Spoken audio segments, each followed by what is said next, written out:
KSRTCയിലേക്ക് ട്രാൻസ്ജെൻഡറുകളെ Swift driver cum കണ്ടക്ടറായി നിയമിക്കും. അപേക്ഷ ക്ഷണിച്ചുകൊണ്ടുള്ള പരസ്യം നാളെ നൽകും. ട്രാൻസ്ജെൻഡറുകളുടെ സാമൂഹിക പരിഷ്കരണത്തിന് വേണ്ടിയാണ് ഇത്തരത്തിലുള്ള നീക്കം. ടിൻഡു ദാസ് ഉണ്ട് വിവരങ്ങൾ നൽകുന്നതിനായി. ടിൻഡു, സാമൂഹിക പരിഷ്കരണം കൂടി ലക്ഷ്യം വച്ചുള്ള ഒരു തീരുമാനമാണ് KSRTCയുടെ ഭാഗത്തു നിന്നും ഉണ്ടായിരിക്കുന്നത്. പുതിയ ഗതാഗത വകുപ്പ് മന്ത്രി ചുമതലയേറ്റതിന് പിന്നാലെയാണ് ഇത്തരത്തിലൊരു തീരുമാനം. നയപരമായ തീരുമാനം എന്നുള്ളതിനപ്പുറം ഇത് വലിയ ഒരു തീരുമാനത്തിലേക്ക് കടക്കുമെന്നുള്ള കാര്യത്തിലും സംശയമില്ല. വിശദാംശങ്ങൾ.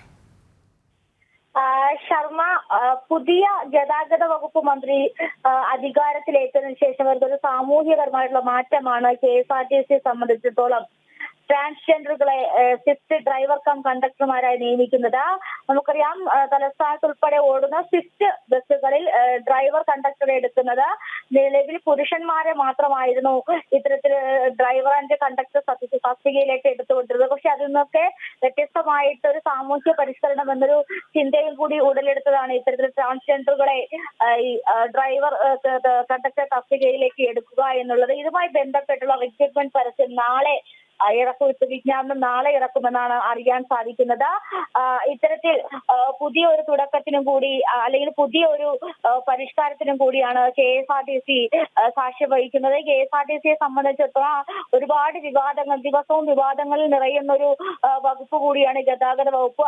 ആ വകുപ്പിനെ പുനരുദ്ധിക്കുക എന്നൊരു ഉദ്ദേശത്തോടു കൂടിയാണ് ഇത്തരത്തിലൊരു പരിഷ്കരണം കൊണ്ടുവരുന്നതെന്നാണ് നിലവിൽ അറിയാൻ സാധിക്കുന്നത്. എന്തായാലും ഇതുമായി ബന്ധപ്പെട്ട് വിജ്ഞാപനം നാളെ ഇറക്കുമെന്നാണ് അറിയാൻ സാധിച്ചിട്ടുള്ളത്. ശർമ്മ. ശരി, KSRTC സ്വിഫ്റ്റ് ഡ്രൈവർ കം കണ്ടക്ടർമാരായ ട്രാൻസ്ജെൻഡർമാരെ നിയമിക്കാനാണ് KSRTCയുടെ തീരുമാനം. അപേക്ഷ ക്ഷണിച്ചുകൊണ്ടുള്ള പരസ്യം നാളെ പ്രസിദ്ധീകരിക്കുമെന്നും ടിൻഡു ദാസ് തിരുവനന്തപുരത്ത് നിന്ന് റിപ്പോർട്ട് ചെയ്യുന്നു.